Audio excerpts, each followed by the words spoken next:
네, 반갑습니다. 방금 소개받은 원익선입니다. 기후위기 시대 원불교 역할, 생명, 생태, 환경 보전의 관점에서 공부해 가도록 하겠습니다. 목차는 이제 우리 원불교 환경운동하고 또 교회 어떻게 좀 나갈 것인가에 대해서 좀 말씀을 드리겠습니다. 벌써 30년 전에 다 아시다시피 보이저 1호가 지금 태양계 밖으로 나가고 있거든요. 태양계 밖에서 마지막으로 찍은 사진이 지금 보이는 동그라미 안에 있는 지구인데, 참 이 망망대해의 지구를 이 칼 세이건 돌아가셨죠, 이분이. 코스모스라고 하는 유명한 책을 쓰신 분인데, 페일 블루 닷 창백한 푸른 점이라고 이렇게 이제 명명을 하고 책을 지었어요, 이분이. 책 속에 보면은 이 앞부분에 있거든요. 우리의 거만함, 스스로의 중요성에 대한 과신, 우리가 우주에서 어떤 우월한 위치에 있다는 망상은 이 엷은 빛나는 점의 모습에서 도전을 받게 되었다. 우리 행성은 우주의 어둠에 크게 둘러싸인 외로운 티끌 하나에 불과하다. 이 광막한 우주 공간 속에서 우리의 미천함으로부터 우리를 구출하는데 외부에서 도움의 손길이 뻗어올 징조는 하나도 없다.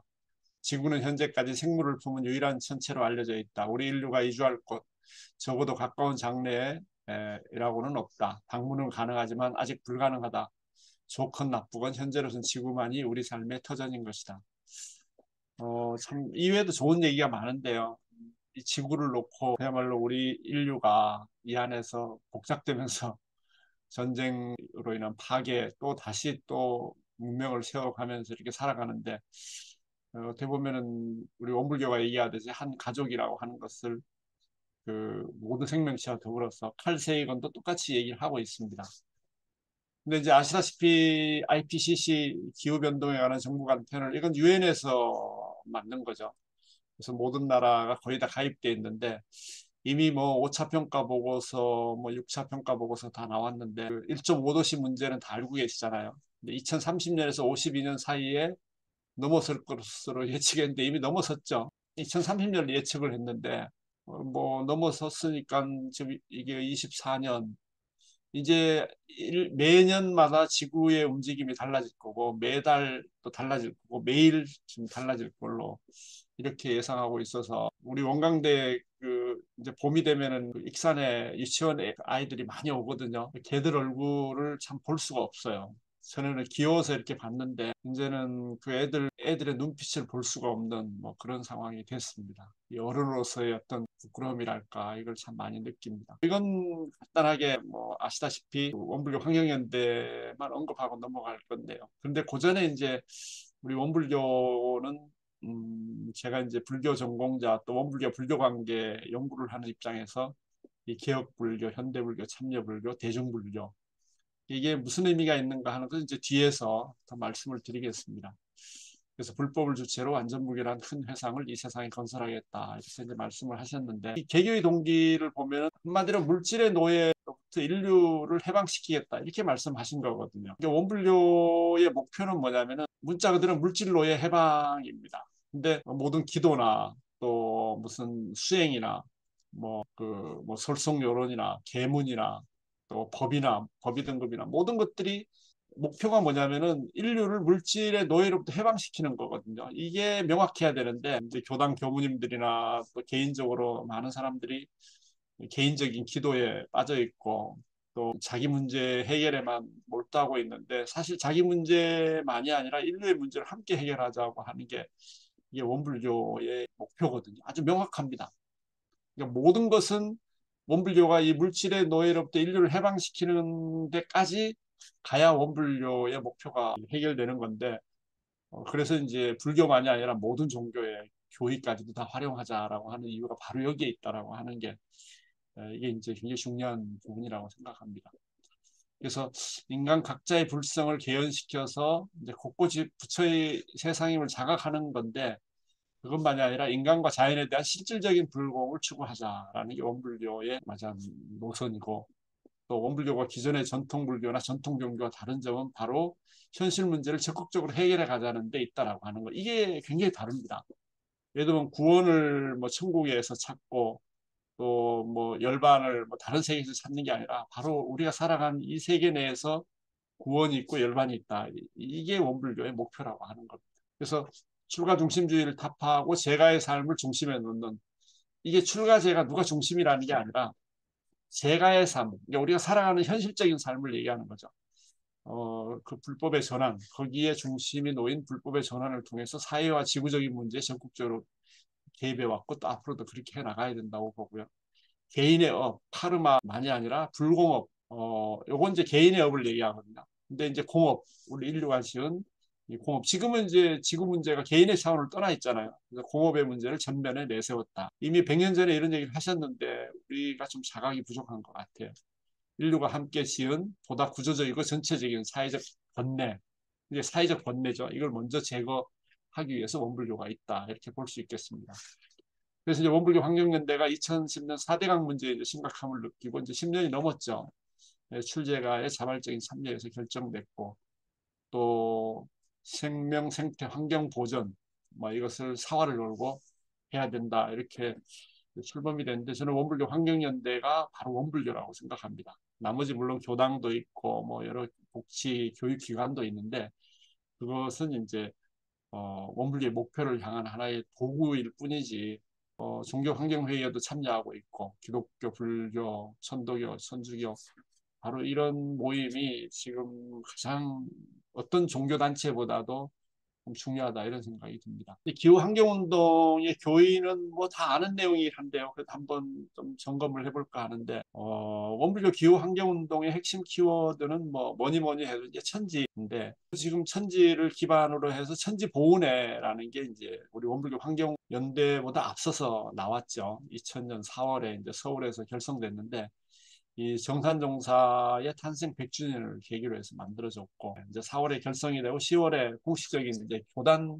공식적입니다. 교단 대표 환경단체로서 원불교 천지보훈회가 창립됐다. 천지보훈회라는 말이 굉장히 좋은 말이잖아요. 이 천지보훈회 원불교 많이 공유하는 용어가 아니고 전 세계가 함께 공유해야 될 용어라고 생각합니다. 새만금 살리기, 뭐 삼보 일배도 참여하고 또 부안 핵폐기장 건설 반대운동, 또 영광 반핵운동 이것을 이끌었고 지금은 이제 원불교 환경연대로 모든 것들이 이제 넘어와서 이제 이렇게 하고 있는데 참 이 천지라는 말이 굉장히 참 좋은 말이고 우리가 이제 일반적으로 천지라는 말을 쓰지만 우리가 신앙의 대상과 수행의 표본이 이론상의 진리가 바로 천지거든요.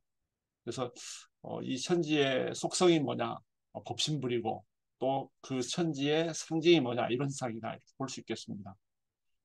그래서 우주만유의 근원이고 또 우리 모든 중생들의 성품에 깃든 우리 안에 내재적이면서도 또 초월적인 이런 게 바로 천지고 또 법신불 이론상이다 이런 생각이 들고 또 이론상의 내용은 바로 아시다시피 천지부모 동포 법률의 은혜고 이 우주의 본질 그리고 우리가 살아가는 이 현실 모든 존재론의 근거가 바로 여기에 있다. 바로 천지에 있다. 이렇게 볼 수 있겠습니다. 그래서 사은의 존재로는 불법의 연기 사상의 근거가 있는데 이 천지라는 게 이제 법신불 이론상으로 이제 공식적으로 얘기가 되고 또 이것을 구체적으로 얘기하면은 사은인데 이 사은은 아시다시피 없어서는 살 수 없는 관계로서 이 엮여져 있는 절대적인 은혜를 얘기하는 거죠. 장행거라고 벌써 2000년 전에 이분이 참 좋은 얘기를 했어요. 하늘은 아버지요 땅은 어머니라 일컬으며 나는 여기에 조그마한 존재로 이와 섞여 그 가운데 있다. 그러므로 천지에 충만한 기는 나의 몸이 되고 천지의 주제에는 나의 성이 된다. 백성은 나의 동포이며 물은 나와 함께하는 자이다. 이 서명이라는 유명한 책에 나온 내용이거든요. 1000년 전에도 이런 좋은 말씀이 있는데 바로 천지와 나가 하나가 되는 거죠. 우리의 어떤 성품을 통해서 모든 백성들이 다 나의 동포고 유교에서는 이 사해동포라는 말을 쓰거든요. 사해동포는 이 논어의 말씀의 주인인 공자님의 말씀입니다. 그래서 모든 물, 우리 인간과 함께하는 모든 자연이 다 나와 함께하고 그야말로 이것도 사해동포에 속하거든요. 원불교의 그 천지은 또 이론상 진리가 동양 사상에도 깊이 뿌리박고 있다라는 걸 알 수 있겠습니다. 또 이제 불교에서는 색신열애, 법신열애를 쓰는데 색신열애는 우리가 살아가는 모든 존재들, 지구에 있는 모든 존재를 색신열애로 보고요. 이제 그 근원에 법신열애가 있고 결국 법신열애의 근심들, 현상이 바로 우리가 살아가는 이 지구 전체입니다. 그게 바로 색신열애고요. 그래서 이것을 우리는 사언으로 드러냈다 이렇게 볼 수 있겠습니다. 그래서 그 대승본생 심지광경이라고 이건 대승경전의 아주 핵심 경전이긴 인데요. 부모의 은혜, 중생의 은혜, 나라의 왕의 은혜, 또 삼보의 은혜 이렇게 옛날에는 이제 사언을 얘기했어요. 네 가지 은혜는 일체의 중생들이 평등하게 짊어진 것이다. 선남자여 부모의 은혜라 하면 아버지에게서 자의한 은혜가 있고 어머니에게는 자비한 은혜가 있는 것이니 만일 내가 이 세상에서 일곱 동안 머무르면서 말한다 하더라도 능히 다하지 못할 것이다. 근데 왜 제가 이 심지광정의 얘기를 꺼냈냐면은 이미 불교에서도 사언을 얘기했는데 이 사언 하나하나가 마참 영겁을 통해서도 갚을 수 없는 그런 은혜를 가지고 있다라고 하는 우리가 단순하게 주고받는 정도의 차원이 아니라 이미 불교에서도 깊은 그 은혜를 밝혀놨다라고 하는 거고요. 원불교에서는 그걸 완전히 곱신불에 드러남 이걸로 표현을 했다라고 볼 수 있겠습니다. 그래서 이제 원불교의 사언은 모든 존재 연기에 의한 상적 상입의 세계가 아니고 상적 상입이라는 게 뭐냐면은 내가 너고 너가 나라는 얘기예요. 아주 뭐 쉬운 얘기를 어렵게 해놨는데 이건 화엄에 나오는 얘기거든요. 화엄 경전에 나오는 얘기인데 네가 내고 내가 너다. 우리가 차별이 없다는 거죠. 그냥 현상적인 차별이 없다는 정도가 아니라 부모가 나를 낳은 것처럼 부모 속에 내가 있고 내 속에 부모가 있다라고 하는 거죠. 그런 얘기를 그러니까 모든 존재력까지 다 동물이 내가 되고 내가 동물이 되고 실제로 사람이 죽으면 자연으로 돌아가고 그 자연에서 우리 인간이 나오잖아요. 이걸 현상적으로 봐도 다 맞는 얘기고 그래서 모든 존재의 방식이 바로 은이다라고 하는 이게 존재의 방식이 은이라고 하는 거죠. 이게 우리가 존재하는 것 자체도 은혜고 관계 맺는 것도 은이라고 하는 겁니다. 그러니까 이 은이 단순하게 우리가 주고받는 관계가 아니라 문자 그대로 모든 현실 우리가 보고 느끼고 하는 모든 것들이 절대적인 상호 의존 관계, 절대적인 관계로 맺어져 있다 이렇게 볼 수 있겠습니다. 이 은혜의 발견이라는 것만 우리가 제대로 하게 되면은 지구의 위기 문제, 인간의 모든 문제까지도 해결할 수 있는 굉장히 큰 에너지를 가지고 있다. 천지는 이제 은적 관계로서 우주 만물과의 관계, 방금 말씀드린 것처럼 또 부모는 육신의 부모만이 아니라 약자에 대한 배려, 뭐 돌봄에 기반이 된 인간 존재의 관계고. 그러니까 사실은 우리가 민주주의라고 하는 것은 사실은 다수의 의견이지만은 약자를 보호하는 기능이 있거든요. 이게 굉장히 오늘날 민주주의의 방식하고도 굉장히 닮아 있습니다. 또 동포원의 자리이타 관계 같은 경우는 동물과 인간의 어떤 서로 돕고 살리는 관계도 있지만 이 자리이타는 사실 평화의 관계거든요. 호혜 평등의 원칙이죠. 너도 좋고 나도 좋고 너도 이익이 있고 나도 이익이 있고 이게 싸울 이유가 없는 거죠. 전쟁이나 이런 걸 통해서 상대방을 없애려고 하는 것보다는 함께 서로가 이익을 볼 수 있는 관계가 이 자리이타인데 인간들이 참 어리석어서 그걸 해결을 못하고 있어요. 이 동포원 하나만 가지고도 세계의 평화를 우리가 구축할 수 있다 이렇게 볼 수 있겠습니다. 이 자리이타의 궁극적인 건 뭐냐면은 나도 부처고 너도 부처인 처처불상의 그 원리에 의거해 있습니다. 법률은 뭐 모든 입법, 사법, 행정, 요거 입법, 사법, 행정도 악법도 있지만은 우리가 살아가는 최고의 방식이거든요. 어떻게 보면은 서로 주권을 양보해가지고 만들어낸 건데 그러다 보면 사실 지켜야 되는데 이걸 지키지 못하고 또 그걸 악용하는 뭐 권력자들도 있긴 한데 아무튼간에 이 성현들의 말씀까지 다 포괄해서 본다면은 우리 사회가 그야말로 좀 천국이 따로 없는데 현재는 이 사언에 대한 깊은 의미를 우리 인류가 제대로 이해하고 있지 못하다 이런 생각이 듭니다. 그리고 이제 아까 다시 천지로 돌아와서 천지의 그 깊은 속에 이게 법신불이죠. 법신불의 그 깊은 뜻은 바로 대도입니다. 예를 들면 기독교가 하나님의 뜻이라고 할 때 이게 바로 대도예요. 근데 이제 하나님의 어떤 그 사랑 이게 대덕이라고 볼 수 있는데 법신불의 그 근원적인 그 뜻이 대도고 법신불이 우리에게 주는 은혜로움이 바로 대덕이다. 그래서 우주의 대기가 자동적으로 운행하는 것은 천지의 도요. 그 도가 행함에 따라 나타나는 결과는 천지의 덕. 사실 이 얘기는 어디에 나오냐면은 그 노자의 도덕경에 나오는 얘기입니다. 노자의 도덕이라는 말을 바로 이 대도 대덕으로 쓰거든요. 이걸 우리 원불교가 그대로 사실은 수용한 거죠. 그러니까 아까도 말씀드렸다시피 이 정전의 하나하나의 내용은 사실 동서양 철학들이 그대로 또 불교의 아주 핵심적인 내용들이 다 들어가 있습니다.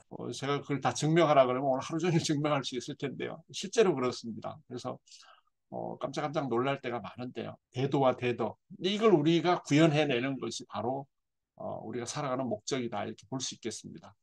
천지의 도는 아시다시피 이제 천지 팔도가 있죠. 그 가운데 이제 응용에 무념한 것을 핵심으로 삼는데 이 천지 자체가 사실 봄, 여름, 가을, 겨울 우리에게 주는 이 모든 그 양식이나 모든 것들이 천지에서 나오잖아요.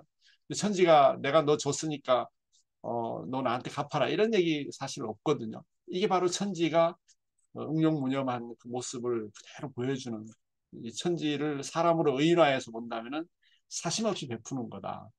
그래서 요것이 이제 우리가 대종사님이 제일 최고의 경전으로 보는 금강경의 주한바 없이 그 마음을 내라 응무소주 이생기심이 바로 이제 여기서 나온 건데, 많은 조사 스님들이 이 한 구절을 가지고 이 깨달음을 얻은 분들이 굉장히 많습니다. 사실은 멀리 갈 게 아니고 바로 천지연이 주는 그것을 그대로 우리가 경전화하고 또 우리가 그렇게 살아가야 된다는 것을 보여주고 있는데, 사실 이게 쉽지가 않습니다. 내가 뭐 하나 주고 나서 그 마음, 그 상이 진짜 바로 사라질 수 있냐? 그러지 않습니다. 이거는 굉장히 많은 수행을 한 사람들만이 가능한 얘기인데요. 우리는 쉽게 내가 그렇게 하고 있다라고 생각을 하는데 절대 그렇지 않습니다. 이 천지를 닮아간다는 노력이 매일매일 이루어져야만 가능한 얘기인데, 이것만 놓고 봐도 우리가 많은 수행을 해야 될 필요가 있지 않을까 이런 생각이 듭니다. 그래서 이제 천지는 인간의 삶의 욕심과 정신 모든 측면에서 삶의 기반이라는 걸 우리가 다 알고 있고, 또 우리가 천지에서 나왔다가 천지로 돌아가는, 천지와 인간은 한 몸이다. 바로 지구가 천지고, 또 지구 환경의 파괴나 기후 변동에 의한 생태계 무질서는 천지에 대한 배은 행위다. 이 천지는 우리에게 아무 조건 없이 주고 있는데, 우리는 지금 우리 삶의 환경만이 아니라 지구 자체에도 파괴하고 있잖아요. 결국은 지구가 몸부림치는 것은 이 인간의 그 배은 행위를 돌려주는 게 아니고, 천지는 자연적으로 자신의 보호를 위해서 그렇게 하는 거니까, 우리 인간의 입장에서 보면 그 이제 어떤 배은 행위에 의해서 드러나는 걸로 보여지는데, 사실은 천지는 이 모든 걸 주면서도 또는 걷어가면서도 그 다른 사심이 없는 뭐 이런 차원에서 볼 수 있고요. 그러지만 인간의 차원에서는 그것이 바로 배은의 행위의 결과다라고 볼 수 있겠습니다.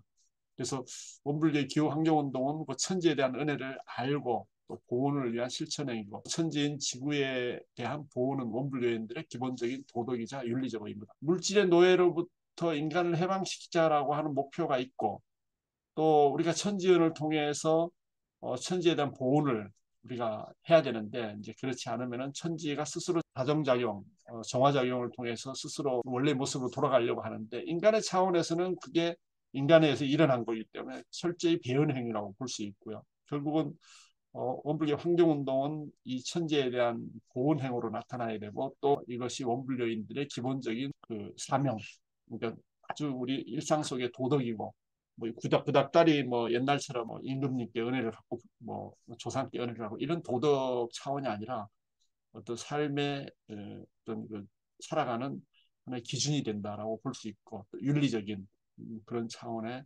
의무다라고 볼 수 있겠습니다. 그러면은 이제 우리 원불교의 환경운동의 어떤 지평 확대를 위해서는 어떻게 나가면 좋을까? 이게 저는 2016년에 그 시민사회 네트워크의 이제 초대 교무로 오신 일산 김선명 교무님께서 참 좋은 방향을 제시했다고 생각해요.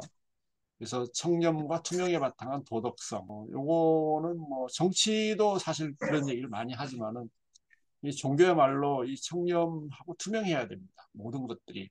대종사님은 일제시대 때였지만은 일본인들도 감탄할 정도로 모든 게 아주 투명했거든요. 이거는 뭐 재정적인 투명만이 아니고 우리의 의식의 투명, 또 우리 모든 활동의 투명, 노선의 투명, 뭐 이런 모든 것들이 관련돼 있고, 청렴은 문자 그대로 우리가 사욕을 취하지 않는 천지가 우리에게 보여주는 것처럼 청렴 결백하다 이런 차원의 청렴이 아니고요. 그건 기본이지만은 우리 자신들이 그야말로 사욕에 넘어가지 않는 이런 청렴성을 갖고 운동에 임해야 된다 이런 생각이 들고, 두 번째는 이 엘리트주의를 배격하며 제종교 및 시민사회단체 함께하는 연대성. 사실 그 근대 문명은 부르주아 문명이잖아요. 근데 이 부르주아 문명은 사실 엘리트주의거든요. 이제 그걸 타파한 게 프롤레타리아 혁명인데, 이것도 결국은 엘리트주의로 돌아가 버렸죠. 자기들이 지도자라고 얘기하고 이러면서 이게 악순환이 되고 있는데, 원불교 시민운동은 저는 아직은 그런 현상은 드러나고 있지 않다고 생각합니다. 앞으로 성장하게 되면은 그런 그 악순환이 나타날 가능성이 굉장히 높고요. 현재 원불교 교단을 보면은 바로 그런 엘리트주의로 가고 있습니다. 출가 중심주의랄까, 또는 그 상층 지도부가 대중들의 의견을 무시하거나 하는 것들이 드러나는데, 이게 이제 좀 성장하다 보니까 이런 현상이 드러나는 건데 네, 하루 빨리 타파해야 될 거고요. 그래서 우리 원불교 환경연대나 또 환경운동을 하는 동지들이 굉장히 주의해야 될 부분이라고 생각합니다. 그 다음에 세 번째는 이제 환경과 인권, 평화와 통일 문제, 또 정의, 사회적 정의죠. 또 에너지 개벽에 대한 지향점에 맞는 전문성인데, 참 이거는 우리가 환경운동은 모든 게 다 포괄되어 있는 문제이기 때문에 상당히 적절한 말씀이라고 생각되고요. 또 불법의 시대와 생활화 대중화를 내건 원불교 사회 참여의 정체성을 담보해야 된다. 결국 우리가 단순하게 정치가 하는 행위가 아니라 우리 인류가 어디로 가야 되는가. 결국은 낙원을 만들어가는 거죠. 우리가 생활 속에서. 그러니까 대종사님의 뜻을 우리가 어떻게 종교적으로 구현할 건가. 이 최종 그런 목표를 우리가 잘 인식을 해야 된다는 말씀으로 보여집니다. 그래서 제가 제시하고 싶은 건 이제 두 가지인데요. 첫 번째는 공존과 공생의 의식을 더 확대시켜야 된다. 그러니까 인간 중심주의를 벗어나서 지구 생태 전체가 공동체라는 인식 확산인데 이건 사실은 많은 사람들이 얘기를 하고 있습니다. 우리 원불교만이 아니고. 근데 이 내용을 보면은 지금 여러 전문가들이나 또 뭐 정치인들 이런 사람들이 얘기하는 거 보면은 이미 수천 년 전에 해온 얘기거든요. 많은 성현들이 해온 얘기인데 이제 지구가 위기에 처하니까 이런 얘기를 하고 있어요. 사실은 해법은 다 있었던 겁니다. 근데 어리석게도 이제 위기에 당면하니까 이제 뭐 공존 공생 얘기하고 그러는데 결국은 가치 어떤 공존과 공생의 가치를 우리가 추구해온 종교가 결국은 나설 수밖에 없다. 왜냐하면 이런 것은 다 이미 성현들의 의식 속에 다 있던 건데 우리는 그걸 꾸준히 지켜왔고 끊임없이 그걸 발신해 왔는데 이제 와가지고 막 정치인들이나 뭐 전문가들이 그런 얘기를 하는데 자기들 거라고 생각하지만 그럼 또 마찬가지거든요. 지구 문제가 다 해결되고 나면 이런 거 싹 잊어버릴 겁니다. 결국은 우리 종교인들이 결국 그런 의식을 끊임없이 견지하고 위험에 처했을 때는 원래 가지고 있던 의식들을 또 이 사회를 위해서 또 활용해야 되고 하는 것들이 결국은 이런 의식은 결국 종교 고유의 가치다 이렇게 볼 수 있고요. 철학자 신승환 선생님인데 이분이 통합생태학이라고 저도 예전에 강연에 가서 이제 만났는데 이분하고 여러 가지 대화를 나눴습니다만은 인간 중심주의가 아니라 모든 그 지구의 동식물 또 무형물까지 전부 통합해야 된다는 얘기인데 사실 이거는 뭐 많은 사람들이 얘기를 하고 있죠. 그러나 이제 논리적으로 또 이론적으로 이 철학자가 이걸 전개하고 있다는 측면에서 한번 읽어볼 필요가 있고 그다음 이제 프란치스코 교황께서는 자연과 생명에 대한 감수성을 회복하여 생명 전체를 존중하는 태도가 요구된다. 감수성을 이 교황께서 말씀하셨는데 이 사실 기독교 입장에서는 자연을 정복하라 이렇게 나와 있잖아요. 성경에서. 요거까지 오는데도 이게 2000년 걸렸습니다. 이미 우리 동양이나 원불교 같은 경우는 이 자연 자체가 나의 모습으로 이렇게 드러나는 건데 교황님을 내가 뭐 비난하자는 게 아니라 이걸 그냥 분리된 자연을 어떻게든지 하나로 만들어야 된다는 그 의지가 있다는 말씀을 드리고요. 아시다시피 이제 동양의 노자, 장자, 공자, 맹자, 주자, 뭐 왕양명 이런 분들은 이미 다 인간과 만물 천지가 일체임을 다 말씀하셨고요. 그리고 우리가 생명 공동체는 이미 동양에서는 뭐 너무나 당연한 겁니다. 오히려 과거 지향을 뭐 과거로 돌아가서는 안 되겠지만은 그런 뜻은 우리가 가져가야 되고 승조라고 하는 아주 유명한 분이거든요. 조론을 쓰셨는데 천지와 나는 동본이며 만물과 나는 하나다. 천지와 동본, 만물여와 일체. 이미 옛날에 다 이렇게 얘기하셨고 원불교의 동원돌이, 동경계, 동척사업 삼동윤리가 바로 이 천지은을 그대로 드러낸 거다 이렇게 보면 되겠습니다. 그래서 이제 지구는 우리가 종교적으로 보면은 나의 영성이 확장된 무아이고 대하의 세계죠 사실은. 우리가 이 지구를 마음으로 어디까지 감찰할 수 있는가 이 수행의 세계라고 볼 수 있고요. 모든 존재는 곧 나의 존재와 등가. 그러니까 나만 가치가 있는 게 아니라 모든 동식물이 다 가치가 있다라는 지금 그렇게 돌아가고 있죠. 얼마 전에 돌고래에게 인격권을 줘야 된다라는 게 지금 뉴질랜드 거기서 나왔죠. 앞으로 그렇게 갈 겁니다. 제가 볼 때. 이게 바로 등가예요. 같은 가치를 인정하는. 에콰도르의 그 헌법을 보면은 생명이 재창조되고 존재하는 곳인 자연 또는 파차마마인데 안데스 원주민들에게는 신앙의 대상이 영적 존재, 어머니 대지로 번역된다 이랬는데 이게 여러 신화 속에도 많이 나오잖아요. 용어가 많은데 이쪽에서는 파차마마로 이렇게 부르고 존재와 생명의 순환과 구조, 기능 및 진화 과정을 유지하고 재생을 존중받을 불가결한 권리를 가진다. 모든 개인과 공동체, 인민들과 민족은 당국의 청원을 통해 자연의 권리를 집행할 수 있다. 야, 이 에콰도르가 대단한 나라예요. 이게 헌법 71조에 나와 있습니다. 옛날에 안데스나 이런 쪽에서 다 옛날에 이미 이런 의식을 가지고 있었거든요. 이게 다 파괴된 겁니다, 현재. 아까 얘기한 공정 공생을 얘기하다가 여기까지 왔는데, 그래서 이제 토마스 베리라고 이게 신부님인데요. 이 지구과학을 주창하셨습니다. 이 지구의 꿈이라는 명저가 있습니다. 제가 다 읽어봤는데 참 너무 좋아요. 만일 우리가 신성에 대한 내적 체험을 표현할 수 있는 언어를 갖고 있다면 그것은 모두 우리 주위의 다양한 존재로부터 받은 인상 때문이다. 그 멋진 친구들 중 어느 하나라도 잃는 것은 우리 자신의 생명을 잃는 것과 같다. 우리가 감사하는 마음으로 정중하게 함께 사는 법을 배워야만 우리 인간은 수십억 년에 걸쳐 현재의 화려한 모습으로 진화해온 이 행성, 이 거대한 공동체가 우리를 아낌없이 보살펴 주었듯이 우리 후손도 보살피게 하는 것을 확신할 수 있다. 그러니까 지금 우리가 자원을 쓰는 건 후손들이 써야 될 자원을 도둑질하고 있는 거잖아요. 그러니까 참 이 토마스 베리가 일찍부터 이런 얘기를 하셨는데 이제 기독교적인 사상이지만은 참 우리가 공유할 수 있는 멋진 그 의식 세계다 이렇게 생각이 됩니다. 그다음 이제 둘째는 이제 소비 자본주의의 배격과 지구적 정의론을 확장해야 된다. 제가 이제 원불교 정의론을 지금 논문을 쓰고 있는데요. 원불교의 탄생은 이 자본주의에 대한 성찰로부터 시작됐습니다. 아까도 말씀드렸다시피 물질의 노예를 해방시킨다는 건 뭐죠?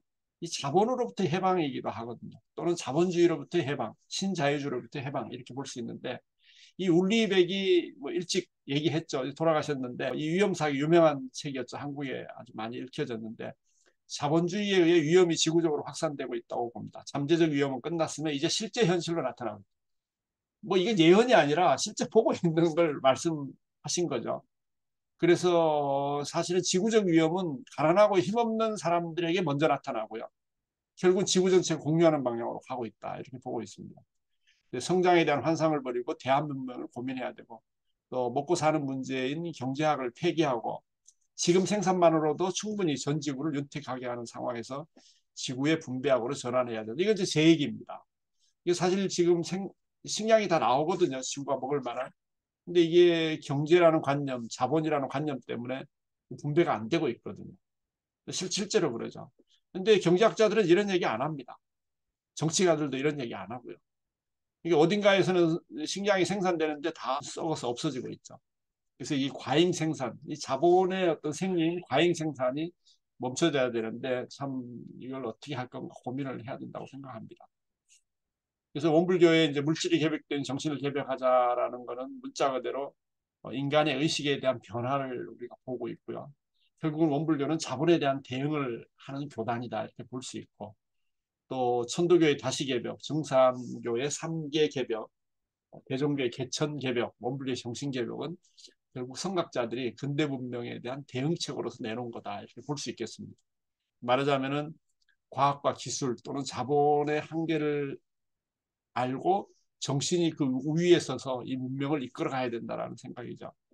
이제 철학자 슬라보의 지적이랄까 이분이 이제 신의 귀환이라는 말을 했고요. 또 문화비평가 테리 이글턴은 영국이나 프랑스에서 유명한 분입니다. 영국 분인데 아주 뭐 엄청나게 유명한 분이고 이분이 이제 종교의 복귀 또 울리백 아까 말씀드린 이분은 뭐 지금 현대 철학자로서는 가장 활동을 많이 하고 계신 분인데 이 신의 귀환이라는 게 뭐냐면은 다시 이 지구의 문제를 종교적 가치로서 뒤엎어야 된다 이런 얘기입니다. 또 테리 이글턴이 말하는 종교의 복귀도 같은 얘기고요. 또 울리백은 자기만의 신이라는 책을 써가지고 이 종교가 자본주의에 참여를 해야 된다 이런 얘기를 하셨어요. 그래서 종교의 보편 가치를 복원해가지고 이 지구 문명을 새롭게 리셋해야 된다라고 하는데 우리에게 아직 신은 존재할 수 있는가 이런 물음을 던지면서 무슨 말씀을 하셨냐면 기술 혁신으로 기후재앙의 결과를 순화하고 또 지구적 정의라는 문제를 회피할 수 있다고 생각하는 사람들이 있다. 지구적 정의란 정책을 결정할 때 문화적 타자를 함께 고려하는 것을 의미한다. 그런데 바로 이런 문제에서 종교 행위자와 종교운동은 세계 시민적 발언을 해야 하지 않겠는가. 무엇보다도 테러, 기후변화, 빈곤 등 종교적 타자의 존엄성을 침해하는 지구적 위험에 직면한 이때 종교가 정의라는 공통의 길로 다양한 신앙을 가진 민족들을 인도할 수 있지 않겠는가 아니면 그를 위해 어떤 식으로든 세계 공론장을 향해 소리 높여 발언할 수 있지 않겠는가 종교가 이제 개입해야 된다는 얘기예요. 이 지금 기후 문제 위기에 참 이 대학자도 이런 얘기를 하셨거든요. 그래서 이제 원불교 신앙과 수행의 핵심적 가치는 정의론인데 이 정의론이 저는 울리백이 얘기한 바로 그 내용하고 같다고 봅니다. 그래서 원불교 환경운동은 원불교 정의론에 입각해야 된다. 그래서 정의론이 뭐냐면은 사언의 법률에는 나와 있고 우리가 그저 신앙에도 나와 있고 또 수행의 작업치사에도 정의론이고요. 또 솔송요론의 정의론, 무시선도 정의론. 이게 정의론이 안 나온 게 없어요. 이 정전에. 근데 우리는 그 얘기는 살짝 빼버리고 그냥 수행해야 된다, 신앙해야 된다 얘기를 하는데 이 신앙과 수행의 궁극이 바로 정의입니다. 원불 대동사님 말씀하신 이게 뭔가 좀 잘못된 거죠. 원불교 정의론이 이제 명확히 서야 되는데 아직 좀 부족하지 않나 이런 생각이 들고 지구상의 모든 부조리, 불합리, 불의에 대항해서 원망 부족한 인간의 삶의 환경을 구축해야 됩니다. 이 원망 부족이라는 건 부처님의 삶을 얘기해요. 그래서 굉장히 어려운 얘기긴 한데 아무튼 그 부처님과 같은 그런 인간의 삶의 환경을 부처님이 살아가는 그야말로 모든 존재를 다 자기의 자식처럼 바라보는 그러면서 한 가족을 일궈가는 그러한 삶의 환경을 구축해야 된다. 또 광해의 환경운동으로서는 전쟁, 차별, 양극화, 권력의 독점, 노동 문제 등 다양한 비문명적 요소를 제거하는 일에 사무의 안의 정치로 대항해야 된다. 아까 이제 김선명 교무님 말씀도 있었고 그래서 어떤 광의의 환경운동을 우리가 해야 된다라고 보고요. 또 비진리적 요소를 지구로부터 추방해야 되고 뭐 비진리적 요소라고 하는 건 문자 그대로 이 천지팔도가 진리적이라고 보면 되겠죠. 그렇게 해서 사언이 갖고 있는 그 속성들을 우리가 잘 구현해내는 게 바로 진리적 요소다. 왜냐하면 그 자체가 우리가 인류가 살아가는 지구 내 모든 동식물들이 공존해서 살아가는 원리가 거기 다 들어있거든요. 그래서 지금 현재 잘못된 그야말로 불의의 환경에 대해서 저항적 환경운동을 우리가 필요하다. 그러니까 많은 사람들이 지금 그렇게 하고 있잖아요. 마지막으로 이제 헬레나 노르베리 호지의 오래된 미래 이 책을 저도 읽고 참 감동을 받았는데요. 이 80년대 라닥 프로젝트 인도 북부에 있죠. 관련된 프로젝트를 하면서 참 그 책에 줄을 그어가면서 읽었는데 거기에 또 좋은 내용이 나와 있습니다. 라다크 사람들의 정체성은 상당 부분 이웃과의 긴밀한 연결과 관계로 형성되고 상호 연관을 강조하는 불교 신앙에 의해 강화된다. 사람들은 그들을 원모양으로 둘러싸고 있는 가족, 토지, 이웃, 마을의 연대 속에서 도움과 지지를 받는다. 참 뭐랄까 우리가 이런 상황의 진리를 얘기하는데 이 원이라고 하는 게 우리 삶의 형태를 보여주고 있다. 헬레나 노르베리 호지 여사도 그런 얘기를 하고 있습니다. 또 부처님이 가르치신 것처럼 우리의 정신적 각성은 타인들과 자연과 연결되는 것으로부터 온다. 이것은 우리 안에 있는 세계를 보고 우리 자신도 그 일부인 거대한 생명의 상호 의존적인 망을 더 의식적으로 경험할 것을 요구한다. 이런 식으로 우리는 무상과 상호 의존의 가르침, 즉 현명하고 자비로우며 지속 가능한 방식으로 타자들과 상호작용하기를 권장하는 원칙들을 경험한다. 이게 아까 사은이 갖고 있는 속성을 그대로 얘기하신 거예요. 노르베리 호지 여사가 사실은 사은이라는 말을 안 쓰고 또 천재라는 말을 안 썼지만 이미 그 라닥에서 활동하시면서 이미 같은 얘기를 사실 하고 있다. 이렇게 보면 되겠습니다. 자, 이제 마지막으로 결국 이제 우리가 한국 정부 같은 경우는 이게 문재인 정부 때 탄소 중립 정책을 했는데 지금 윤석열 정부에 와서는 이게 막 깡그리 지금 없어지고 있는 상황인데요. 탄소도 사실은 완전히 없어져서는 안 되는 거잖아요. 그러니까 이게 어떻게든지 중립을 세워서 배출과 또 흡입이 왜 균형을 이뤄야 되는데 지금까지 그렇게 되어 왔는데 인간에 의해서 이게 무너지고 있다라고 볼 수 있고요. 그래서 이제 원불교는 결국 이러한 정책들을 우리가 같이 함께 추진해 가면서 이 없어서는 살 수 없는 어떤 절대연의 사상, 아까 말씀드린 존재 자체가 절대적이고 관계도 절대적이라고 하는 이게 결국 지구를 살릴 수 있는 사상이라고 보고요. 그래서 이제 세계 보편 가치와 소통하고, 마참 우리만 활동하는 게 아니라 아까 마참 종교 환경연대도 있고 또 세계적인 아까 뭐 호지 여사 같은 분도 있고 또 많이 있거든요. 그래서 함께 손을 잡고 지구의 환경과 생태 문제를 해결하는 그 가운데에서도 이제 종교적 가치, 궁극적으로 우리가 어디를 지향해야 될 건가 그런 것들을 끊임없이 의식하면서 해결해 나가야 되지 않을까 이런 생각을 합니다. 제 얘기는 여기서 마치겠습니다. 끝까지 경청해 주셔서 감사합니다. 저는 이렇게 옆에서 공부 많이 하신 분이 있으면 좋더라고요. 저희가 이 많은 책을 다 보지 않아도 보고 저희에게 이렇게 알려주시니까 오늘 책을 몇 권을 읽고 몇 분의 철학자와 그 종교인들을, 성자들을 만난지 모르겠습니다. 저희가 이제 환경 얘기를 많이 하지만 또 이제 현장 가서도 천지연에 기반한 이제 그러니까 현실 그리고 실천적인 이야기들을 하지만 그래도 교도님들이 가장 관심이 가는 거는 그래서 우리가 교리적으로 왜 이걸 해야 되는데 이런 얘기들인 것 같아요. 그래서 우리 원익선 교무님의 이 강의는 굉장히 소중한 것 같고 일단 질문 있으시면 네, 질문 좀 해주시기 바랍니다. 네, 질문 없으시면은 혹시 그 이번 강의 들으시면서 좀 인상적인 거? 아니면 내가 몰랐던 이야기를 오늘 여기서 하나 내가 좀 들은 단어나 문장이 있으실까요? 그런 거 한번 이야기를 나눠볼까요? 그 우리 저기 교무님께서 네. 저항적 환경운동이 필요하다고 말씀을 하셨는데 구체적인 저항적 환경운동이 무엇을 말씀하시는지에 대한 좀 설명이 더 필요한 것 같아요. 사실 그 밑에 설명이 없어서 이렇게 해놨는데 그 제가 책 제목을 잊어먹었는데요. 그 책을 읽고 느낀 게 뭐냐면은 그 대학 교수님인데 이게 방학 때는 전 세계 데모하는 곳에 이게 환경 문제로 인해서 데모하는 곳에 뭐 남미에서 열린다 그러면 거기 가가지고 막 피켓 들고 그 지역 사람들하고 그 세계적인 정치가들에게 말하자면 정책을 바꾸라고 막 이렇게 하면서 그러니까 이분은 학교와 전 세계를 자기 그 환경운동의 그 섹터로 삼아가지고 자기 돈을 써가면서 이렇게 활동을 한 얘기를 책으로 엮은 걸 제가 읽은 적이 있거든요. 제 입장에서는 환경 저항적 환경운동이라고 이렇게 보는데, 근데 사실은 이제 그거는 뭐 대학 교수만이 그럴 게 아니고 우리가 이제 그 지역 사회에서 살면서 지금 예를 들어서 아파트 건축하고 막 이러잖아요. 우리가 지금 다 아파트에 살고 계신 분들이 있을 텐데 이 아파트가 이게 짓고 난 뒤 얼마 안 되면은 막 금이 가고 이럽니다. 이 아파트 기술이 부족해서 그런 건 아니에요. 아파트 기술은 세계적입니다. 우리나라가. 뭐 50년, 100년 가도 무너지지 않아요. 뭐 큰 지진이 아니면은. 근데 왜 금이 가냐? 그 이유는 뭐냐면은 그 산의 수맥을 끊었기 때문에 그렇습니다. 그러니까 그 산이 이렇게 수십만 년, 수백만 년, 수천만 년 동안 그 자기들이 이렇게 형성해온 그게 있는데 얘는 우리 인간의 팔을 끄는 거라고 생각해 보세요. 우리 죽어버리잖아요. 근데 자연의 그 산을 이렇게 끊어가지고 아파트를 지어버리는 겁니다. 뒤에 벽을 크게 세워가지고. 우리가 볼 때는 아무렇지도 않은 것 같지만은 그게 몇 개월, 몇 년 지나면은 이 아파트가 뒤틀립니다. 이게 아파트만 그런 게 아니에요. 모든 사회적 여러 가지 그 자연 환경을 파괴한 곳에 가보면은 이상한 현상들이 많이 생깁니다. 근데 사람들은 왜 그런지는 몰라요. 그걸 기술적 결함으로 보는데 기술은 굉장히 진보돼 있기 때문에 이게 계속 새로운 그 처방을 해 나가거든요. 근데 그것을 능가하는, 그러니까 우리가 사는 삶의 환경을 우리 스스로 파괴해가지고 거기에 지은 것이 기술이 그걸 감당을 못 해낸다는 얘기거든요.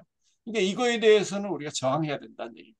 말하자면은 주위에 일어나고 있는 다양한 그 환경 파괴가 결국은 어떤 형태로든 간에 우리에게 돌아오기 때문에 거기에 대해서는 우리가 예를 들어서 아파트 건축이나 이게 큰 안목에서 봤을 때 이 잘못돼 있다라고 하는 거에 대해서는 충분히 문제 제기를 하고 남들이 하지 않으면 내가 하고 또 내가 불이익을 받더라도 전체 이익을 위해서는 내가 나서 가지고 저항해야 된다. 그러니까 이게 뭐 다양한 형태겠죠. 제가 얘기 든 것은 아까 뭐 그런 교수님처럼 막 비행기 타고 가서 뭐 피켓 들으라 이런 얘기가 아니라 그건 할 수 있는 분들이 하고 생활 속에서 또 지역 사회에서 그런 것들을 예리하게 보면서 추후에 나타날 많은 그 어떤 이 불행한 일들을 막아낼 수 있도록 미리 우리가 나서서 문제 제기를 하고 또 때로는 또 들고 또 아니면은 공식적으로 문제 제기를 해서 그 지역 사회를 어떻게든지 의식을 돌릴 수 있도록 만드는 이게 바로 저항적 그 환경 운동이다 하는 생각을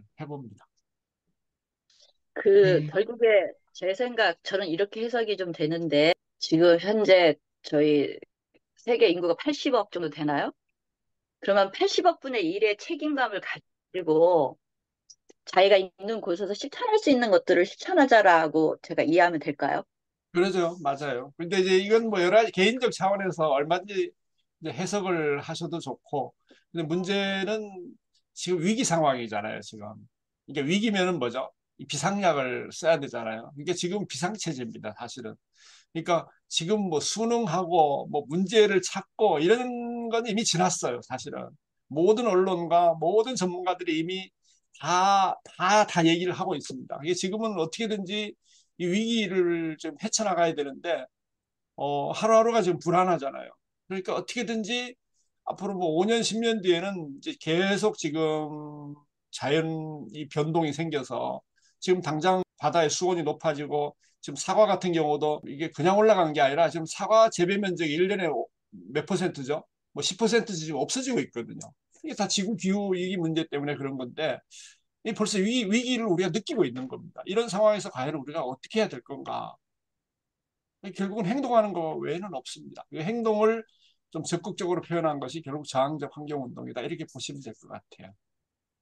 언니, 근데 저는 사실은 이렇게 찾아서 공부하고, 이렇게 그렇지 않고서는 사실은 기후위기, 뭐, 매스컴에서도 얘기하고 그렇지만, 과연, 뭐, 좁게는 저희 아파트에 사는 주민들만 봐도 이걸 현실적으로 느끼고 있을까? 뭐, 가끔 수해, 뭐, 아니면 폭설, 뭐, 이럴 때, 그렇구나 정도 이렇게 그러는 것 같아요. 그래서 저는 사실은, 그러니까 적극적인 대응 자세도 필요하지만, 그렇게 하기 전 단계가 아까 교수님 말씀하셨던 것처럼 공존과 공생이라는 개념부터 그 철학적인 어떤 가치들을 먼저 그 사람들이 인지가 필요하지 않나라는 생각들이 드는 거예요. 그 이후에 실천이나 행동들이 따라올 수 있는 거고 제가 이제 조그맣게 농막을 하면서 최근에 느낀 걸 잠깐 말씀드릴게요. 그 잡초가 벌써 시작이 됐거든요. 근데 이제 잡초라는 개념을 보면 철저히 인간중심적 사고에서 나온 잡초지 잡초는 잡초가 아닌 거예요. 생명인 거죠. 한 얘가 얼마 전에 저는 마당에 그게 잡초라고 생각해서 열심히 했는데 아주 맛있는 나물이더라고요. 망초라고. 그 순간 그 망초가 먹을 수 있는 거야 라는 거 알게 되면서 더 이상 그건 잡초가 아니죠. 먹거리가 되는 거죠. 그러니까 하나하나 좀 배워가고 있는 이제 상황이긴 한데, 근데 재미납니다. 그런 걸 이제 배워가는 과정들이. 그래서 생각도 좀 바뀌는 것 같아요. 자꾸 이렇게 자연과 더불어 하면서 책 속에 있는 이론이 아니라 실제 이제 경험을 하면서 결코 이게 인류라는 게 또 자연이라는 게 생명이라는 게 결코 인간중심적 사고가 되어서는 안 되겠다라는 생각들을 하게 되는 것 같아요. 이게 네. 굉장히 중요한 말씀이죠. 왜냐하면 이게 교육 현장에서 이루어져야 되거든요. 방금 그 하신 말씀이. 네. 근데 이제 일본에서 이미 10년 전인가 그 교육 방식에 대한 이름을 잊어먹었는데 그 지역사회에 함께하는 이게 모든 교육 현장에서 그걸 다 도입을 했어요. 이제 학생들이 이제 나이브해져 가지고 다시 또 교육 정책을 바꿔야 된다 이제 얘기를 했는데 그 수업이 뭐냐면은 그 지역에 있는 그 다양한 직업을 가진 사람들을 우리나라를 도입을 해가지고 하고 있죠. 그런 분들 모셔다가 얘기를 듣고 또 지역 사회가 갖고 있는 환경 문제나 이런 것들을 방금 말씀하신 것처럼 우리가 어떻게 함께 연대하고 하는 것들에 대한 교육을 다 도입을 했었어요. 일본이 우리보다 앞서서 더 파괴적으로 나가니까. 일본의 환경운동은 사실 세계적이죠. 우리 한국만이 그런 게 아니라 일본도 세계적입니다. 여러 가지 사회단체가 굉장히 많고요. 근데 그런 방금 말씀하신 그런 것들이 지금 교육에 도입이 돼 있거든요. 우리나라도 지금 그렇게 가고 있죠. 그러니까 우리가 살아가는 지역 사회에서도 우리는 옛날에 그런 교육을 못 받았잖아요. 그러니까 그런 세대들이 먹고 사는 문제만 이제 골몰하다 보니까 뭐 어쩔 수 없는데 지금이라도 그 교육을 우리가 맞아 자체적으로 해서 요새 애들은 이미 그런 교육을 받기 때문에 이런 세대들은 앞으로 잘할 거예요. 제가 볼 때는. 근데 우리 세대들 진짜 뼈 빠지게 일하고 그렇게 하다가 이제 좀 실만하니까 뭐 지구가 위기다 이런 얘기를 하는데 아무튼 우리에게도 책임이 있기 때문에 방금 하신 말씀을 우리 주변에서 우리가 받지 못한 교육 차원에서 할 필요가 있지 않을까 이런 생각을 해봅니다. 네, 네, 감사합니다. 감사합니다. 네, 감사합니다. 제가 질문 생각하시는 동안 원불교는 자본주의 성찰로부터 이제 나온 종교다 이렇게 이제 하셨잖아요. 그래서 이제 물질이 개벽되니 정신을 개벽하자. 그래서 저도 이제 이거 보면서 원불교에 열광했던 게 이런 말을 하는 게 종교라니 하고 굉장히 놀랐던 거고 이제 일반인들도 이렇게 매력적인 문구가 원불교에 가르침이야? 이렇게 많이 이렇게 묻습니다. 일반인들이. 근데 오히려 저희 안에서는 이 가치와 중요성을 그러니까 뭐 그냥 입으로는 되뇌 있는데 이 말이 뭔 말인가를 좀 얼마나 알고 이거에 대한 좀 교리적 해석이라든지 논의라든지 이런 걸 하고 있나 좀 생각이 들어요. 그래서 이제 이 기후위기 얘기하면서 많이 또 경제적인 그 체제를 얘기를 하는 게 탈성장이고, 교수님도 이제 얘기를 하셨죠. 성장 중심의 이 경제 체제를 바꿔내지 않으면 안 된다. 라고는 하지만 이게 사람들한테 너무 어려운 얘기예요. 탈성장 얘기하는 순간 벽이 탁 나오는데, 소비 중심의 자본주의는 결국은 정신의 미학을 가져올 것이고, 이제 이미 정신은 개벽이 됐으니 물질을 개벽하지 않으면 지구가 이제 더 이상 지속 가능한 삶이 이루어지지 못한다는 걸 전제한다라는 생각이 좀 들어요. 그래서 이거를 어떻게 우리가 개교 표어인데 이 개교 표어를 이 시대에 어떻게 좀 또다시 메시지로 좀 전달할 수 있을까? 요즘 이제 선거 때도 봤잖아요. 3년은 너무 길다. 뭐 심판, 뭐뭐 심판 이런 명확한 메시지가 전달이 되면 대중들은 좀 움직이는 것 같더라고요. 그래서 일단은 우리 대중부터 이게 막연하고 추상적인 얘기가 아니라 이 시대에는 이 정신개벽, 물질개벽을 어떻게 좀 더 다가가게 메시지화할 수 있을 것인가에 대한 이야기들을 좀 해봤으면 좋겠는데 혹시 교무님은 현 시대에 어떻게 좀 바꿔서 좀 더 구체화된 얘기로 좀 할 수 있을까요? 반자본주의 이렇게 얘기할 순 없잖아요. 탈성장의 이야기를 공동체 이야기로 좀 돌리는 이야기들을 하고 원불교가 거기에 지역의 어떤 중심이 되자 이런 얘기를 좀 하고 싶은데 어떤 얘기들을 할 수 있을까요? 이게 지금은 뭐 뭐든지 해야 되는 상황이잖아요. 그 내가 지금 살고 있는 지금 내 환경 내에서도 저는 지금 요즘 연구실인데요. 여기 안에서도 학교가 분리수거를 안 해요. 그거 미국이에요, 미국. 미국처럼. 여기 내가 이제 학교 담당자한테 물어봤어요. 어디서 분리수거해요? 이렇게 다 모아가지고 어디서 한대요. 내가 보면 그 큰 것만 이렇게 분리를 하지. 그래서 저는 여기 지금 연구실 몇 년 전부터 아예 분리를 해가지고 제 아파트가 분리가 잘 돼 있으니까 아파트에 가서 오늘은 지금 가져가려고 여기 지금 내놨거든요. 그래서 이거 아파트에 분리를 해가지고 이제 하나하나 거의 다 버리고 있는데 이제 아까 말씀하신 그 이 소비 자본주의의 배격하고 이제 지구적 정의로운을 확산을 해야 된다라는 말씀을 드리고 또 원불교는 자본주의에 대한 성찰로부터 시작된 종교다 이런 말씀을 드렸는데 대종사님이 그 원불교를 내놓은 걸 보면은 사회적 컨텍스트, 컨텍스트라는 것은 현상을 얘기합니다. 우리가 살아가는 삶을 얘기하는 건데 19세기 말부터 20세기 전반까지 살으셨잖아요. 그러니까 이 시대가 인류가 가장 처참했던 시기였어요. 우리나라 같은 경우는 뭐 청일전쟁이 널려져 이게 다 한반도에서 일어난 거거든요. 1, 2차 세계대전, 중일전쟁, 태평양전쟁. 뭐 학자들에 의해서는 한 2억 명 이상을 인간이 살상을 했어요. 그 아주 정중간에 살고 가신 분이 세종사님입니다. 물론 그 외에도 많은 인류의 사람들이 그 시기에 살다가 총에 맞아 죽고 또 총에 맞아 죽지 않으면 참 고뇌를 하다 이제 죽었을 텐데요. 그러니까 원불교가 나온 그 환경은 뭐냐면은 이 모든 성자들이 그러지만은 가장 위기일 때 나오거든요. 근데 이게 참 지구가 하나의 우리 인간에게 주는 선물이라고 생각합니다. 왜냐하면 그런 분들이 나오셔가지고 그 고통을 자기화해가지고 뭔가의 어떤 사상을 내놓든 아니면은 뭐 종교를 내놓든 뭐 이렇게 해가지고 원불교도 나온 종교입니다. 그러니까 원불교의 사명은 철저히 이 지구의 모든 모순들을 어떻게든지 해결하기 위해서 나온 종교예요. 원불교인들은 자기가 처해 있는 모든 환경 내에서 이 모든 모순들을 자각하는 순간 행동해야 될 책임을 갖고 있습니다. 왜냐하면 원불교가 갖고 있는 가르침 자체가 그런 거거든요. 이거는 뭐 불교도 기독교도 이런 건 없습니다. 있다면은 최근에 나온 교의죠. 이런 것들이. 천주교 같으면 60년대에 그 공유의 뭐죠 를 거쳐가지고 천주교를 변화시켜 오긴 했지만은 그래도 뭐 2000년 동안 뿌리 내려온 아주 깊은 그 어떤 제의적인 제사적인 이런 양식을 벗어나질 못해요. 그러니까 즉각적으로 환경에 이제 우리가 처해 있는 이 지구적인 환경에 그대로 대응할 수 있는 종교는 원불교입니다. 그러니까 내가 처해 있는 환경 내에서 어떤 형태로든 뭐 저항적이든 뭐든 아무튼 자기가 할 수 있는 모든 걸 동원해서 지금은 이 자본주의에 의해서 가스라이팅된 이 삶의 환경을 변화시키지 않으면 안 되는 거죠. 제가 볼 때는 거시적으로 볼 때는 생산과 유통과 소비 과정을 어떻게든지 정지시켜야 됩니다. 최소한의 어떤 삶의 어떤 이런 거는 놔두고 이 아까도 말씀드렸다시피 자본주의 문제는 이게 과잉 생산에서 나오는 거거든요.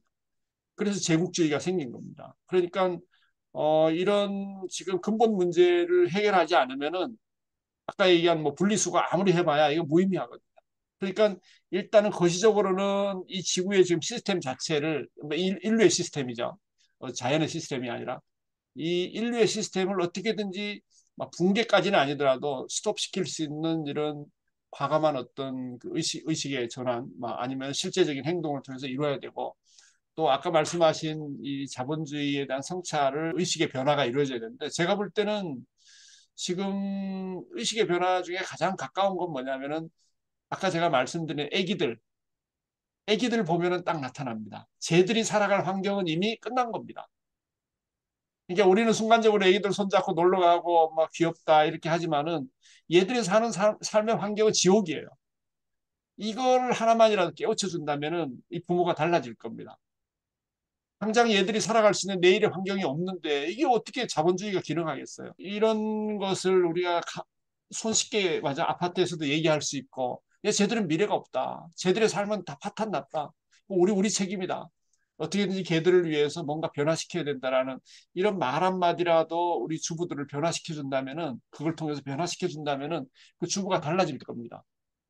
그러니까 우리가 그동안 먹고 살기 위해서 뼈빠지게 이렇게 살아왔지만 자이든 타이든 간에 현재 위기에 처해 있는 것에 대해서 실제로 피부로 느낄 수 있는 이런 걸 통해서 이 자본주의 모순이랄까 또 우리의 어떤 그 생활의 양식이나 이걸 변화시켜 나갈 수 있도록 이 원불교인들이 그 교의만이 아니라 자기가 스스로 그것을 해석해내고 또 그 현장 속에서 어떤 형태든 간에 이걸 말하자면 응용해낼 수 있는 그 현실을 보면 나오거든요. 이런 의식 속에서 저절로 나오게 돼 있는 그런 어떤 말과 행동을 통해서 주의를 변화시켜 나가는 이런 작업들이 우리에게 요구된다고 생각이 돼요. 네, 감사합니다. 또 질문 있으시면 받고, 마지막으로 한 분 받고, 이제 마무리하도록 하겠습니다. 혹시 질문이나 소감도 좋습니다. 오늘 강의 너무 잘 들었고요. 저는 사실 잠깐 한 1년 정도 뛰놀숲이라고 그 환경 관련 어린이 대상으로 한 수업을 진행을 했었어요. 지금 진행 보시는 이태욱 선생님의 지도하에 했었는데 사실 그걸 하고 나서 제가 되게 많이 무기력해지고 슬퍼졌었어요. 저는 도자기를 전공을 했고요.